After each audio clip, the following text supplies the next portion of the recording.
Thanks for staying with us. Last but not least, I would like to welcome up Ben Fernando, who will be presenting on behalf of the capstone team that was working with NY-GEO, and their faculty advisor is Tom Abdallah.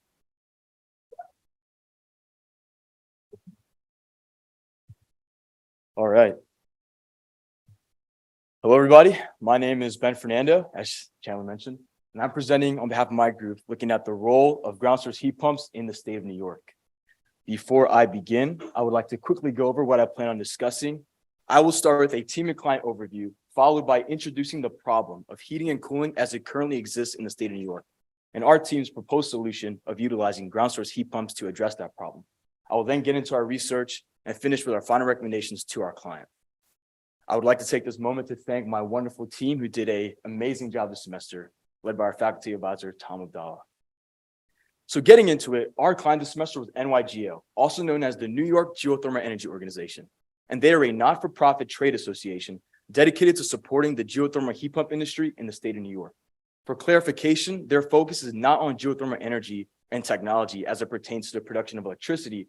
Rather, their focus is on geothermal technology as it pertains to space heating and cooling only, and the ways in which the technology can develop. Another goal and focus that NY-GEO has, that the entire state of New York has, is to reduce carbon emissions. In 2019, New York State passed the Climate Leadership and Community Protection Act, which calls for a 40% reduction in emissions by the year 2030. And as you can see, a large portion of our emissions come from heating and cooling. Globally, around 3 billion metric tons are emitted every year. And looking at New York State specifically, that figure is around 50 million metric tons emitted from heating and cooling. This number actually represents nearly a third of New York State's total annual emissions. And it is for that reason that our group and our client both believe that ground source heat pumps can and should be utilized for emission reduction, especially considering recent legislation. So what are ground source heat pumps?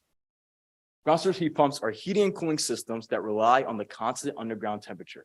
Unlike the above ground air temperature, which can vary, the below ground temperature remains pretty constant. And this is what ground source heat pumps utilize. The system is a series of tubes and loops that connect to each other with fluid running throughout it. And that fluid is used to exchange heat with the ground. So in the winter, for example, when the above ground air temperature is much cooler than the below ground temperature, that fluid is pumped into the ground, absorbs all of that heat, pumped back into the building, goes through a compressor, which compresses the liquid, increasing its heat even more. And that in turn warms up the air that is circulated throughout the building. In the summer, the process is flipped with heat being pushed into the ground in exchange for cooler liquids. And it is in this way that ground source heat pumps actually use less energy to regulate indoor air temperature as compared to your traditional system. And there are two different ways in which this technology can be implemented that our group has studied. The first, which is the most common, is individual installations. These are singular systems designed for singular homes and or buildings. And the second is district installations. These are larger scale systems designed to connect multiple buildings together. And this use case creates a lot more opportunity to be connected to the technology. But I would now like to take a moment to refocus our attention back on what our group has completed for our client. What NY-GEO asked of us was to help find opportunities for how they could be better using their platform and their organization to foster industry growth. And they gave us 3 different tasks. The first was to explore how ground source heat pumps could reduce carbon emissions. And we did this by getting a general overview of the technology and studying the state of the industry and current best practices. Our next task was to explore the different barriers and challenges to deploying the technology. And we did this by analyzing the policy and the economic environment that is either inhibiting or facilitating industry growth. And then our last task was to, again, create recommendations for how NY-GEO can be refocusing their efforts to grow the industry and hopefully scale the technology. More in our research, we utilized 4 key focus areas to synthesize our findings and to create recommendations. Those focus areas are the background of technology, the state of the industry, the policy, and the business case for technology. And for our research, we conducted many things, including case studies, studying the policy that exists within the industry, an extensive literature review, and we conducted expert interviews with people in the public, private sector, and here at Columbia University. And we utilized our research to come up with key findings that we ultimately used to shape our recommendations for our client.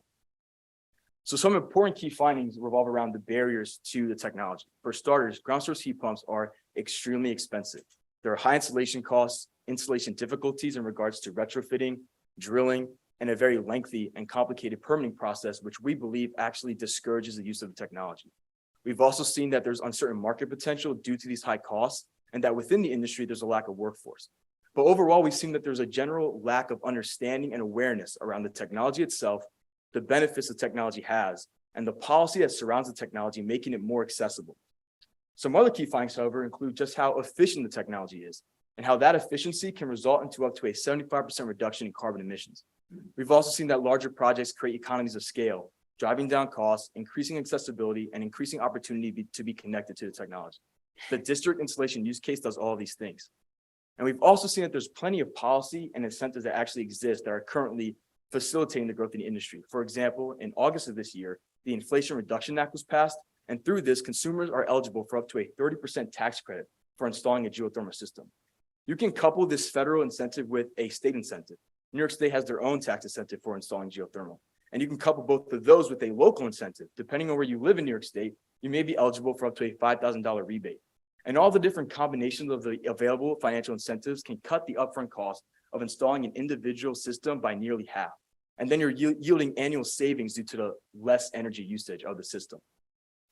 And from our key findings, we ultimately seen that there's a need to overcome the barriers and to have policy if we want to see the industry grow in the future, which leads us to our final recommendations to our client. Our first recommendation is to encourage the use of renewable energy with your ground source heat pump. Unfortunately, ground source heat pumps on their own are not a fully renewable system, as it relies on electricity to power a compressor, a fan, and the way in which the fluid is pumped throughout the system. For this reason, we recommend that NY-GEO encourage and promote the use of renewable energy, such as solar power or your local utilities renewable energy mix, to power your ground source heat pump. This way, consumers can have a fully renewable system and yield even greater emissions reduction. Our second recommendation is to promote the district installation use case. As I mentioned, district installation use case can create economies of scale, drive down costs, increase accessibility, and increase opportunities to be connected to the technology. As opposed to installing an entire system on your own for yourself, you simply need the means to connect to the greater system.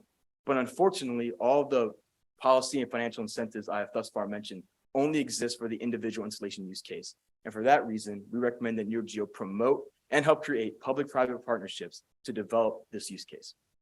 Our next recommendation is the advocacy for pro-ground source heat pump policies and incentives. As we've seen, this technology is extremely expensive, but policy can address some of those equity and accessibility issues. And so we're recommending that NY-GEO continue to advocate for this and place more focus on the district installation use case so that equitable access can be more attainable. Our next recommendation is to support marketing campaigns for consumer education. One of the biggest barriers in the industry, next to these high upfront costs, is that there is a lack of awareness around the technology, the benefits the technology has, the policy and financial incentives that can make the technology more affordable, and the channels and avenues for how people can be connected to the technology, connected to the industry, and connected to those who know these things and can effectively communicate it to them. And for that reason, we recommend that NY-GEO place a big focus on this consumer education aspect through the use of marketing campaigns and other means of educating their stakeholders and future consumers who want to be plugged into the industry and may install a geothermal heat pump of their own. And our last recommendation is to share the value in growing the workforce through a certification program. As I mentioned, a barrier in the industry is that there's a lack of workforce. There's a lack of people working on installations and working on maintenance post-installation. And developing the workforce is a pre-existing focus for NY-GEO and something they are very concerned about. And for that reason, we suggest that they either create their own or administer a pre-existing certification process or program so that they're the entity, they are the actor people are coming to become certified installers, contractors, designers of geothermal systems. This is a tangible action item for them to grow the workforce in a real way, as opposed to just promoting and advocating for more workforce. They're creating that workforce and they're ensuring that that workforce is certified and that they're real trained professionals. There's a consumer protection aspect in that. People want to know that their geothermal installers have a baseline level of knowledge and that they're going to produce a quality product. And we believe a certification program can do all those things. These are some of our recommendations for our client. Our next steps is we will be presenting these to our client into an industry roundtable of their stakeholders. For further detailed action items and more information, we strongly recommend you read our report, as we took a lot of time writing it. Thank you so much for listening. I will now open the floor to any questions.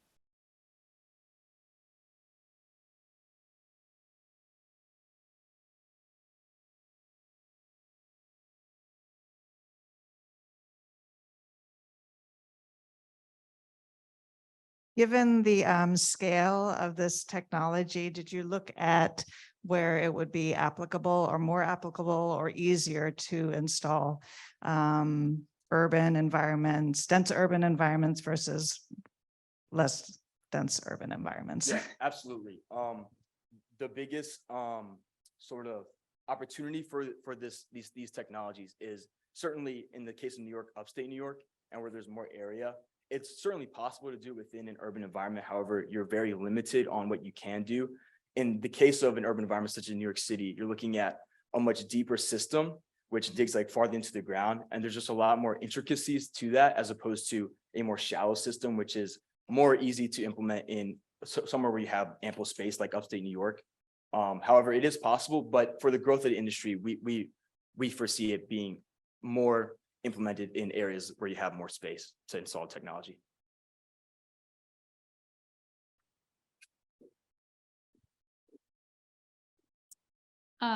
Two-part question. This round table sounds important. I'm curious to hear more about that. And also, do you think that your client is going to be surprised about any of your recommendations? I do think that there's certainly a lot of information that NY-GEO is aware of, but I think that there's a disconnect between what should be a primary focus for them as opposed to just, generally advocating for, yeah, like we should be using ground source heat pumps more, obviously. And for the industry roundtable, we're presenting our report and our presentation along with some of our findings with not just NY-GEO, but a group of their stakeholders and people that are interested in the growth of the industry. That will be coming next week. But we're excited to see, because once we have that, we can have more discussion about what's attainable, out of our recommendations, where these are some and there's further within our report, but what are more actionable items in the immediate and in the long term, which we hope to uncover within our roundtable discussion. Great presentation. How does the geology of the area affect this technology? Can all types of ground work for this? No, actually. So this actually plays a role in the permitting process as well. This is a very small image, but hopefully you can tell.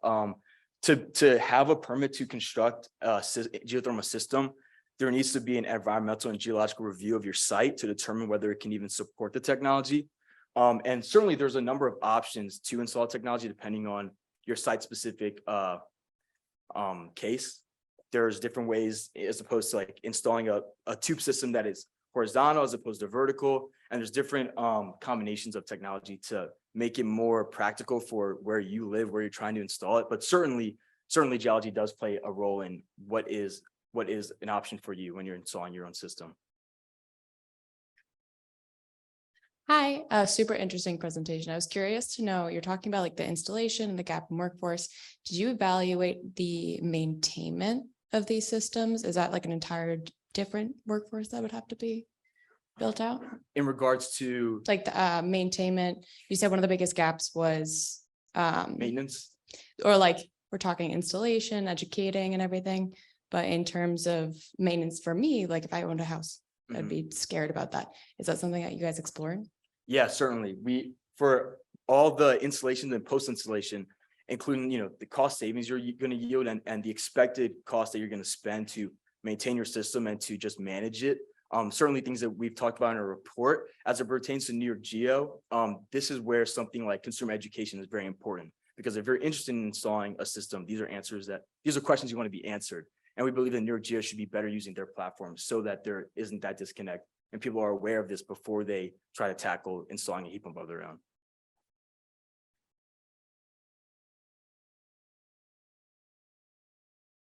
Any more? Thank you, guys.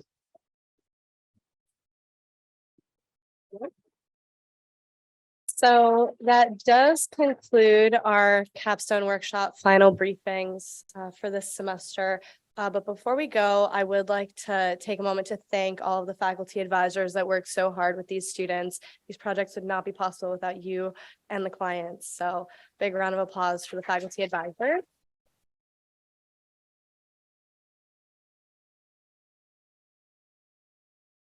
So it's currently 8:19 and we do have the room until 9. So feel free to stay in here and mingle and enjoy the refreshments and light snacks in the back. But wonderful job, everyone.